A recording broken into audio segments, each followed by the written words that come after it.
Yo,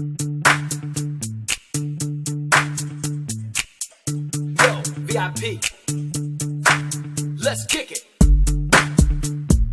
Ice, ice, baby.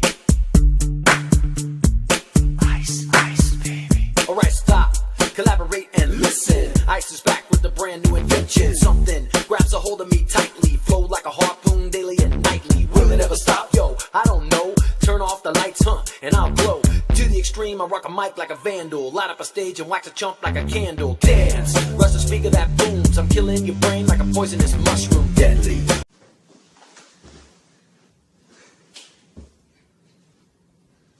Alright, girls, let's go. Up and at 'em, let's go. Come on, wake up. What? I gotta go on air. Come on, grab the goldfish.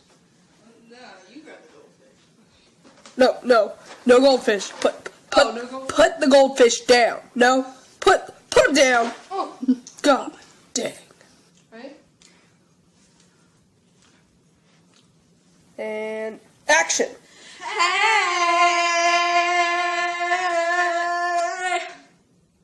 I'm Julia. I'm Natasha. And what we'll be covering is... The Tundra. The Tundra! The Tundra. The Tundra! They got it. Okay. Now, in this video, we will be covering the Tundra's plant life. Animal life. What else? Physical landscape and Human influences! Wow! Yeah, high five. Yeah. Woo! Let's get to it. Let's get to it. Hey. Alright. So, before we get right into it, we have a little brief intro. Like, since you know nothing about the tundra. Nothing. Yeah, nothing about the tundra. We thought we'd give you a little insight before we get started. Yeah. So, first of all, where it's located.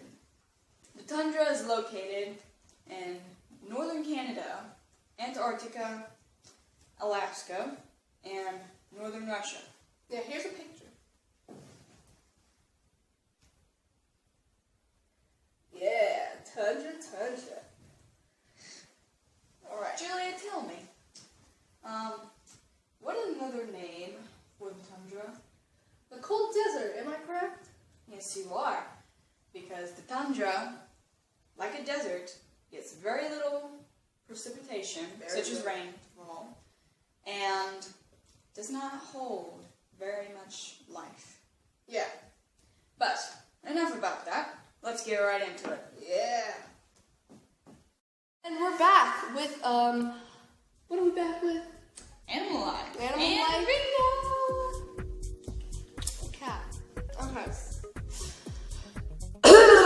Animals in the tundra include caribou, water birds, mosquitoes, polar bears, Arctic fox, white wolves, grizzly bears, gray falcons, bald eagles, bumblebees, squirrels, and pocket gophers. Alright, now, how they adapted to this biome is they adapted thick coats of fur, like polar bears, so they can stand the cold. And like Ringo, despite the fact that he's a black spot, if he were in the snow right now, he'd blend in fairly well because of his white coat. So that's another adaptation they've made. And what do they eat besides each other? That's a tricky question. What do they eat? Well, I mean, some of them eat plants. Like caribou, the grazers. Yeah. But who eats the grazers? Alright, now, that's all we have for animal life. Let's get to the next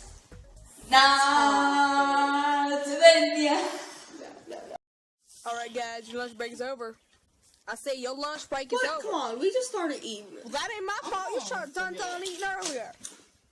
God, now be careful. Gee, y'all ready? Is y'all ready? Yeah, we're ready. Just start rolling. Y'all better be ready. Oh, Jeez. oh, yeah. Oh, Julia. On camera. Oh. What was it? Oh. Hi. Hey. Well, this biome is very unique because of its climate and limited vegetation and animal life, as we, discussed earlier. Excuse me, the tundra is very cold. But the summers reach a high of 65. That's really cold for us. And a low of negative 40 degrees in the winter. Now,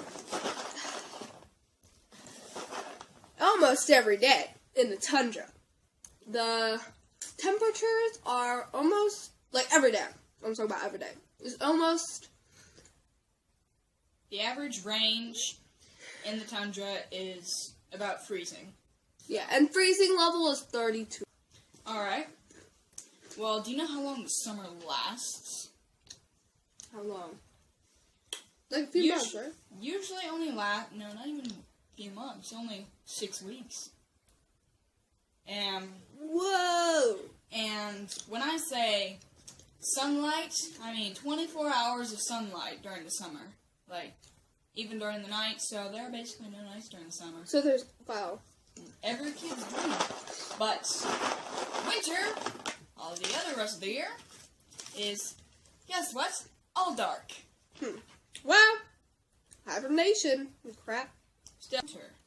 Now, anyways, since that has happened, there are very few nutrients for plants, since plants need photosynthesis. So, another fun fact. Did you know that the tundra is the world's youngest biome and was only formed 10,000 years ago? Huh. And we're already melting it. I mean, look at polar ice caps. We're already melting it. Global warming! Still. Dun, dun, dun! Still. Dun, dun, dun! All physical landscape. Very snowy. There are some trees, forests. Boreal forests. Boreal forests below, and those kind of leak into the tundra. And then hills, of course. There are rivers that contain salmon. I love salmon. Still.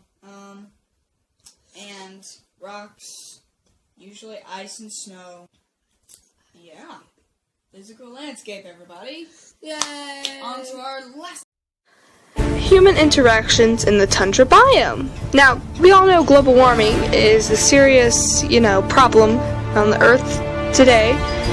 And global warming is starting to affect ice. I'm not starting to, it's been affecting ice, but permafrost is very important in the tundra biome.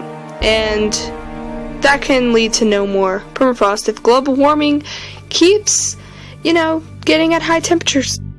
For example, if a polar bear is surviving, the ice is melting, so he'll either have to adapt to it or the whole entire species will die off.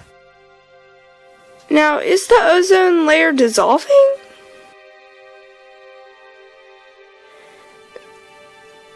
Is the North and South Pole disappearing? Well, as you all know, there's a bunch of ice by the North and South Pole. The ultraviolet rays are getting more stronger towards the North and South Pole, and it's melting them. So it's making the environment much harmful, to survive and stuff. Now, air pollution. Air pollution is caused by CO2 from factories and cars and all that fun stuff. Now, that CO2 is infecting and getting into the plants, it's infecting the plants and stuff. Now, animals eat the plants, okay? Now, how are the animals supposed to eat CO2 contaminated plants? I know I wouldn't want to eat CO2. What are they supposed to eat? I don't know. Another major, thing we have going on is, well, exploration for fuel and mineral stuff. Well, we pretty much mine and stuff a lot of times a day. Now, let's say if an animal's habitat was right in the cave of something, like a bear. Let's just pretend that looks like a bear because I cannot draw. What if the bear is disturbed by the mining guys? He'd be like, "Hey guys, stop it!" And they'd keep mining because we're humans and we don't give a crap. But then the poor little stupidly drawn bear would get all sad and he'd have to move away. He'd have to leave. How would you feel, huh? Yeah, that's what I thought. Well, last thing we have here is buildings and stuff. Well, buildings and roads put heat and pressure on permafrost, causing it to melt. Now, that would affect the environment a lot. Well, let's just think here for a second. Humans don't really care. But how would you feel if your biome or habitat was coming to an end? Just think.